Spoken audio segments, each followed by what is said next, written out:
नमस्कार, मैं GRS news के लिए गिरीश सिकरवाल।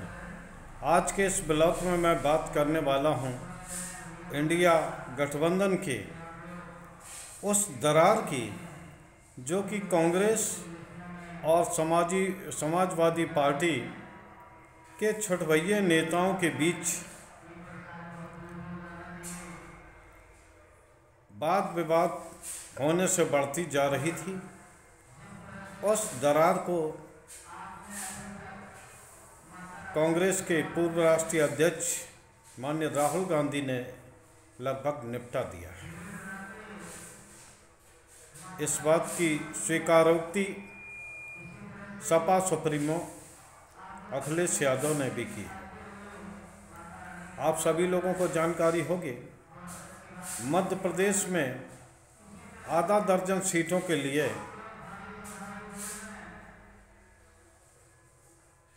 सपा अपने उम्मीदवार लड़ाना चाहती थी, जिसकी लिस्ट भी उन्होंने पूर्व मुख्यमंत्री दिग्विजय सिंह और कमलनाथ को दे दी थी। लेकिन कांग्रेस ने वहां मध्य प्रदेश में समाजवादी पार्टी के लिए एक भी सीट नहीं छोड़ी। लिहाजा इस बात को लेकर अखिलेश नाराज हुए और उन्होंने इंडिया गठबंधन के अस्तित्व पर ही प्रश्न खड़ा कर दिया। उन्होंने कहा कि आखिर ये गठबंधन किस लिए बनाया गया था? आखिर भारतीय जनता पार्टी को चुनाव हराया जाए, ये मंशा सभी विपक्षी दलों की है। लेकिन जिस तरह से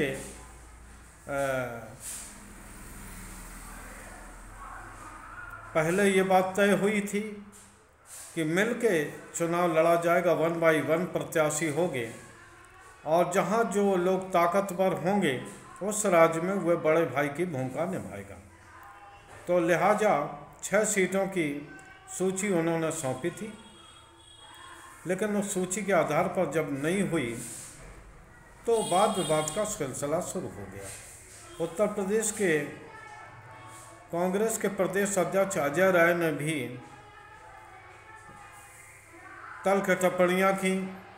यहाँ तक कि पूर्व मुख्यमंत्री कमलनाथ ने भी पत्रकारों के पूछने जाने पर एक तरह से मजाक सा किया, अखिलेश वखलेश करके। इसका जवाब अखिलेश ने बहुत तल्ख शब्दों में दिया और ये तक कहा कि इसका जवाब कांग्रेस को समाजवादी पार्टी उत्तर प्रदेश में देगी। तो निश्चित तौर पर ये दोनों जो लोगों की जो टिप्पणियां थीं, इसको लेकर निश्चित तौर पर वाद विवाद बढ़ रहा था और ये तक आशा हो गई थी कि अब संभवतः इंडिया गठबंधन का अस्तित्व नहीं होगा। लेकिन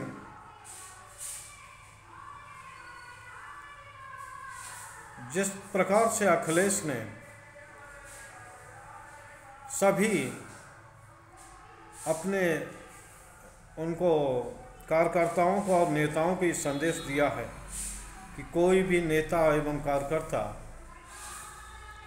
कांग्रेस के नेतृत्व के प्रति या इंडिया गठबंधन को लेकर कोई प्रकार का बयानबाजी नहीं करेगा, क्योंकि उन्होंने ये भी जानकारी दी कि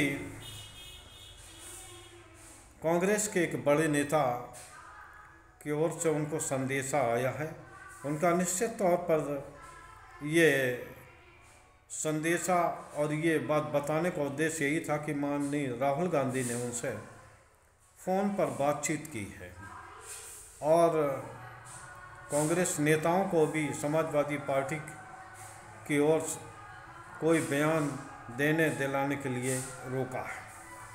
निश्चित तौर पर ये बहुत अच्छा कदम माना जाएगा। जिस प्रकार से करीब एक हफ्ते से इंडिया गठबंधन के अस्तित्व को खासकर उत्तर प्रदेश में जिसमें कि लोकसभा की 80 लोकसभा सीटें हैं और विधानसभा की 10 से भी यहाँ पर सीटों की संख्या 403 है और कांग्रेस के मात्र एक विधायक यहाँ पर हैं और एक ही सांसद, तो निश्चित तौर पर अगर इंडिया गठबंधन को अगर कोई धक्का लगता यूपी से, तो सबसे ज़्यादा नुकसान जो होता वो कांग्रेस को ही होता, क्योंकि समाजवादी पार्टी के सूत्रों के मुताबिक कांग्रेस को एक सीट होने के बावजूद सभा नेतृत्व कम से कम 20 सीटें देने को राजी था। लेकिन अगर ये मामला न सुलझता तो संभवतः रायबरेली और अमेठी की सीट पर भी समाजवादी पार्टी अपना प्रत्याशी उतारती जा सकती। दूसरी ओर समाजवादी पार्टी ने इसको तो ठीक किया, बड़ा अच्छा किया, लेकिन वो अपने कार्यकर्ताओं के भी नटबोल्ट कस रहे हैं। इस समय उत्तर प्रदेश में जिला स्तर पर और मंडल स्तर पर समाजवादी पार्टी कार्यकर्ताओं का प्रशिक्षण शिविर चला रही है।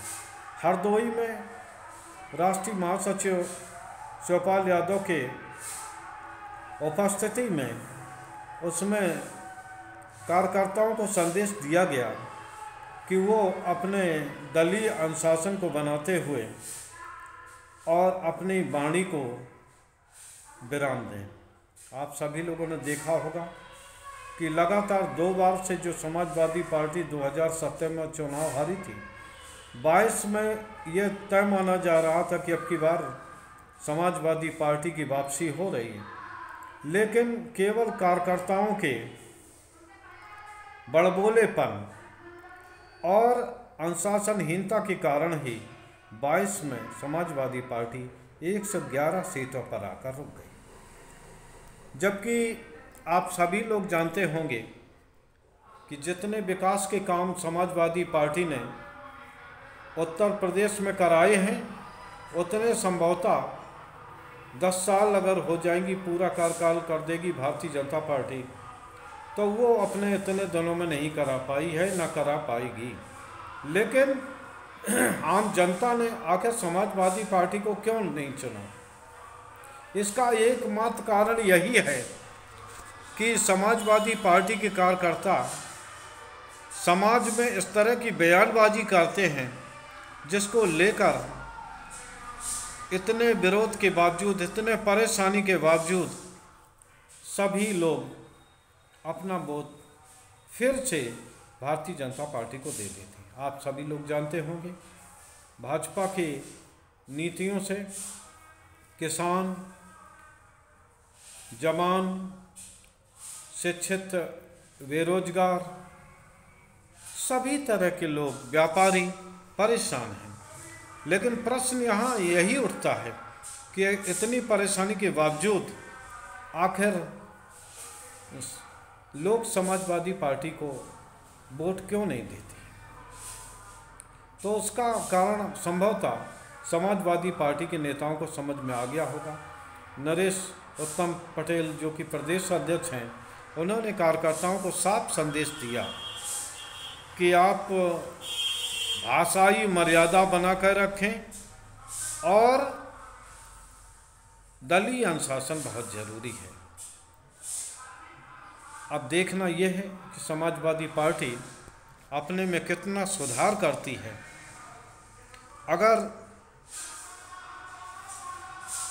कार्यकर्ताओं ने वैसा ही रवैया रखा जैसा कि जिसके लिए वो बदनाम हैं, और अगर उन्हें भाषाई मर्यादा का ख्याल न रखा, तो संभवतः लोकसभा चुनाव ही नहीं, आगामी विधानसभा चुनाव में भी समाजवादी पार्टी खाली हाथ रहने वाली है।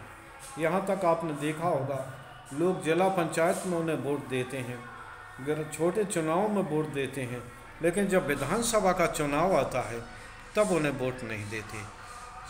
तो जो समाजवादी पार्टी के अंदर जो इस बात को लेकर जो खदबदाहट चल रही है, उसका एकमात्र कारण ये है कि अगर अगली बार भी समाजवादी पार्टी सत्ता में नहीं आती है तो निश्चित तौर पर संगठन चलाना भी काफ़ी मुश्किल हो जाएगा। और समाजवादी पार्टी में जो लोग चुनावी रणनीति से जुड़े लोग हैं तो निश्चित तौर पर वो अन्य दलों की तरफ शिफ्ट करेंगे। आज के ब्लॉग में बस इतना ही। जय हिंद, जय भारत।